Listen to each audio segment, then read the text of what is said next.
안녕하십니까, 유석근 변호사입니다.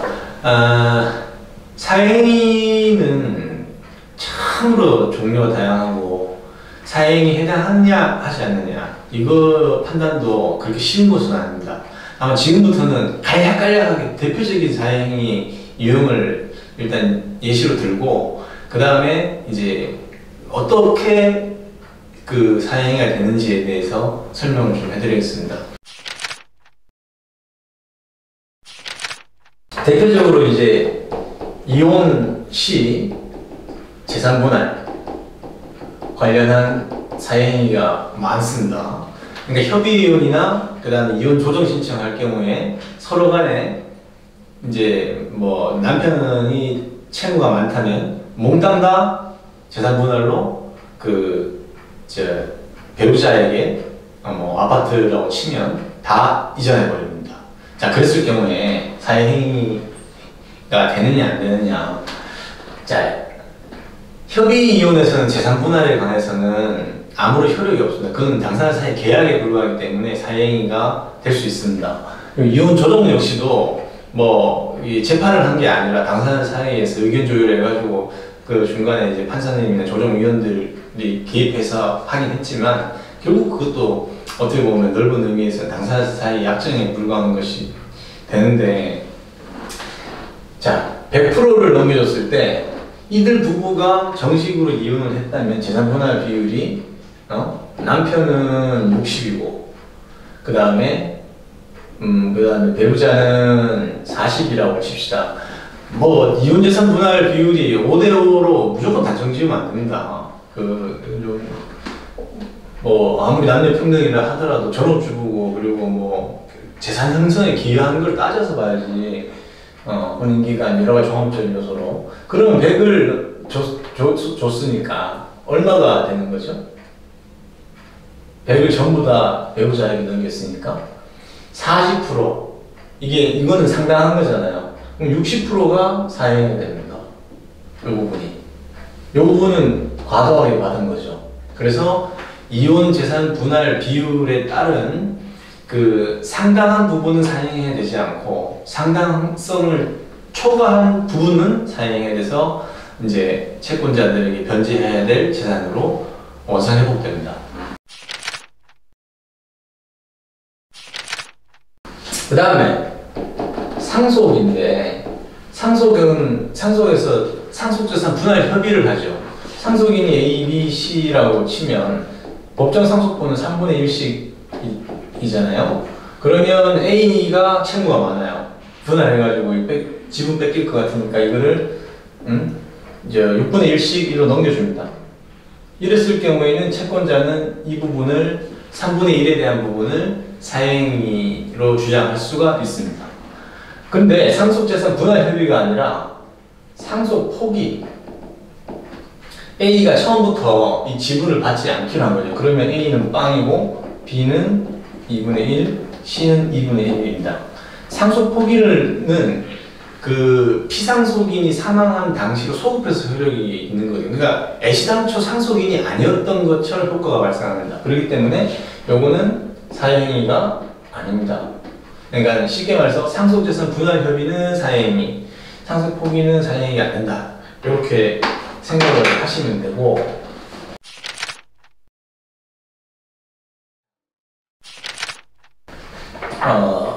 담보, 실제, 금전항 같은 담보 설정, 담보 설정. 자, A가 아파트를 가지고 있는데 원래는 담보권이 없었습니다. 근데 빚이 많다 보니까 이걸 넘겼다가는 또 사행이 될 것 같고 그러니까 이게 이제 유일한 재산인데 유일한 재산을 타에 처분하게 되면 일단 사행위로 추정을 합니다. 사회 의사가 있었다고 보고 그래서 이제 짱구를 굴리는 거죠. 그러면 여기다가 이게 아파트가 10억이다 치면 7억짜리를 알고 있는 지인에게 딱 근저당을 설정해 줍니다. 근데 만약에 금융기관으로 대출 받은 거고 그렇다 그러면 뭐 그건 아니겠지만 이 담보권 설정 행위 자체가 이제 사행위가 될 경우에는 취소 대상입니다. 근데 원래 이게 처음에 아파트 구입할 때부터 해서 이제 대출 받아가지고 샀다. 그러면은 사행위 부분은 이 7억은 사행위가 근저당권 설정 행위 자체가 사행위는 아니기 때문에 남는 가치 3억 원이 사행위가 되는 거죠. 여기. 그러니까 담보권을 설정해주는 자체가 사행위면 담보권 전체 취소가 되는 거고, 담보권 설정 자체는 정상적인 것이었다면 B가 A가 채무 면탈을 하기 위해서 이걸 C에게 넘겼다면 그 담보권은 원래 그 담보권자한테 우선 변제권이 있기 때문에 남는 순가치 부분이 이제 사회행위 취소 대상이 되는 겁니다.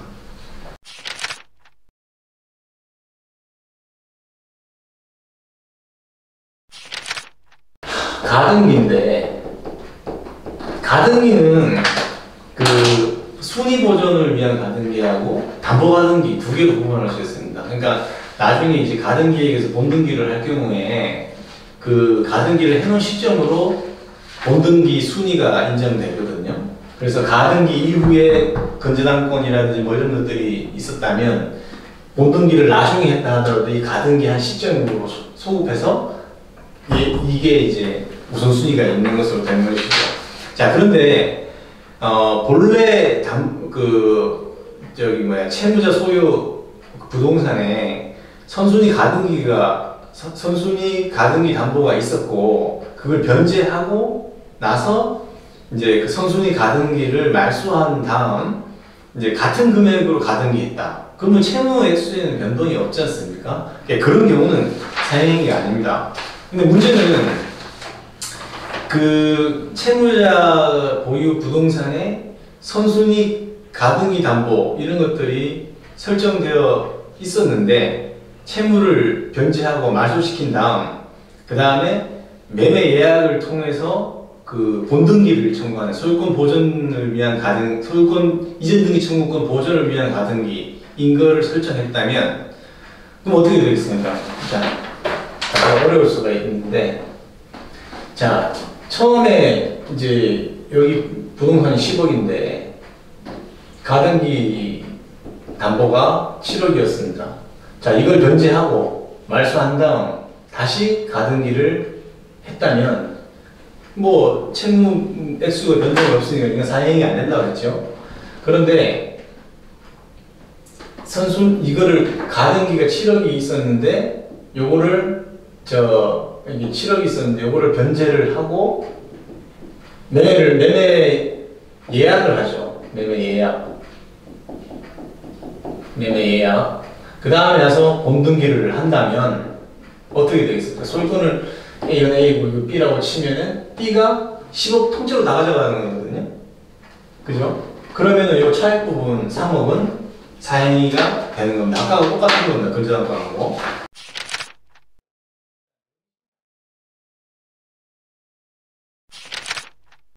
빨리빨리 설명하고 있으니까 빨리빨리 이해하셔야 됩니다. 자, 명의신탁. 명의신탁은 세 종류가 있긴 한데, 자, 일단 A가 B에게 신탁했습니다. 그럼 신탁자, 수탁자가 되죠. 명의신탁은 전에도 설명드렸지만 무효죠. 등기도 무효입니다. 그래서 B의 채권자가 있고, B의 채권자가 있다면 B가 이건 무효니까 A에게 다시 등기를 넘겨준다 하더라도 본래부터 B 재산이 아니었기 때문에 이 채권자에 대해서는 사행위가 안 되는 거죠. 네, 안 되는 거고, 그 다음에 A가 채무가 있는 상태에서 B에게 명의신탁을 해서 명의를 돌려버렸다 하면은 이거는 이 명의신탁 행위 자체가 사행인 것이죠. 그러니까 명의신탁은 등기무효, 약정무효 이런 거기 때문에 신탁자 소유라고 보시면 되고, 수탁자의 채권자가 수탁자가 본래 주인에게 돌려주는 행위는 수탁자의 채권자에 대해서는 사행위가 되지 않는다. 이렇게 기억을 하시면 되겠습니다. 다만 문제는 뭐냐면 명의신탁 중에서도 자, 매도인이 있고 수탁자가 있고 저 수면 아래 신탁자가 있습니다. 그 수탁자가 매매 계약을 하고 자금을 대줬든 뭐랬든 등기도 여기로 받습니다. 그럼 매도인 입장에서는 두 가지 경우가 있을 수 있죠. 아, 이 사람이 진정한 매수인이구나. 이 신탁, 명의신탁 관계를 모르는 경우가 있을 수 있습니다. 이 경우에 이 등기는 유효하다고 부실법에 규정이 되어 있거든요. 4조 부동산 실거래자 명의의 등기에 관한 법률 4조 2항 단서에 보면 요거는 유효하다, 등기는. 그러면 수탁자 B의 채권자가 얘가 이 부동산을 신탁자한테 넘긴다. 그러면 어떻게 돼요? 이게 유효하니까 누구 소유예요? 수탁자 B 소유지 않습니까? 그럼 채권자 입장에서는 아까하고 다르죠. 명의신탁, 단순 명의신탁은 유효여서 본래 주인에게 돌려주는 행위는 사행위가 되지 않았지만 이게 지금 요거는 지금 자기 재산인데, 응? 얘는 신탁자한테 받은 뭐 매매 대금이든 뭐든 금전만 정산하면 되는 문제인데 이걸 넘기기 때문에 이거는 사행위가 됩니다. 자, 그래서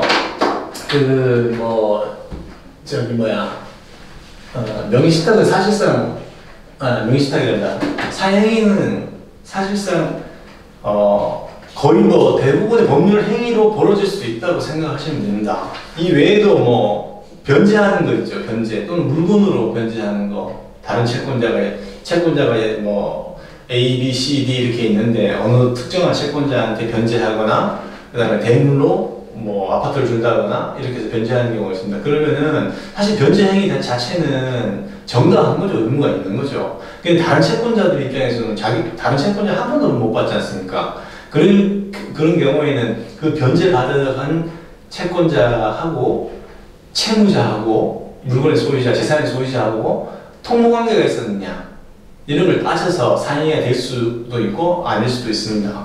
그래서 그런 것들은 변제 행위도 또는 대물 변제 행위도 원래 의무사항을 이행한 거긴 하지만 통모에서 다른 채권자 건 안 갖고 나랑 지근거리고 나랑 아는 가족이 채권자고 이런 데다가 변제를 한다.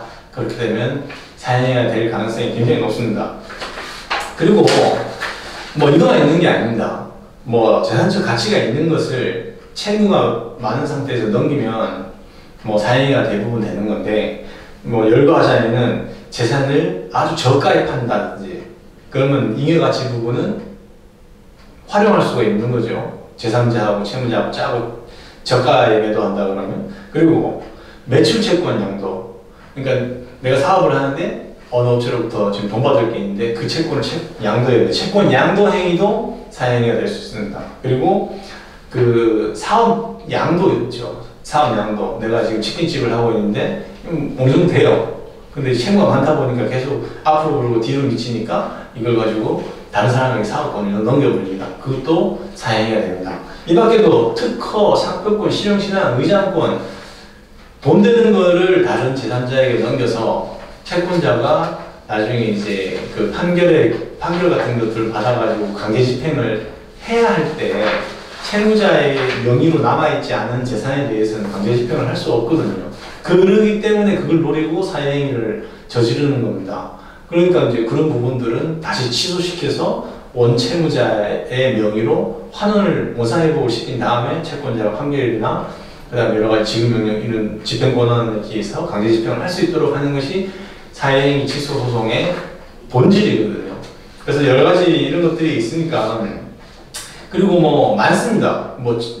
예금을 증여한다든지 다 드러나거든요. 그리고 뭐 그 소액보증금 이제 주택임대차보호법이나 상가임대차보호법상에 최우선으로 보호해준 소액보증금은 아무도 못 건드리거든요. 압류금지재산이라 그래서 이제 가라로 허위로 그 이제 요 소액보증금 요건에 맞는 임대차를 선정한다든지 이런 것들도 다 사행위가 될 수 있습니다. 그렇기 때문에 이 사행위 판단은 뭐 그러니까 유명한 사례들은 다 대부분 판단할 수 있지만 사실관계가 좀 달라지거나 아니 복잡하게 되거나 꼬아놓은 그런 법률관계에서는 쉽게 판단하기 힘들거든요. 그래서 그럴 때는 이 사행위 취소소송 이런 것들을 많이 담당하고 취급해본 변호사하고 상담을 해보시는 것이 좋습니다. 채권자든 채무자든 또는 수익자든 이건 뭐 삼각관계로 되는 소송이기 때문에 뭐 그 소송을 제기하거나 제기당해서 반언을 하거나 할 때 좀 이렇게 사건 누적 건수가 많은 그런 변호사를 찾아서 상담해 보시기 바랍니다.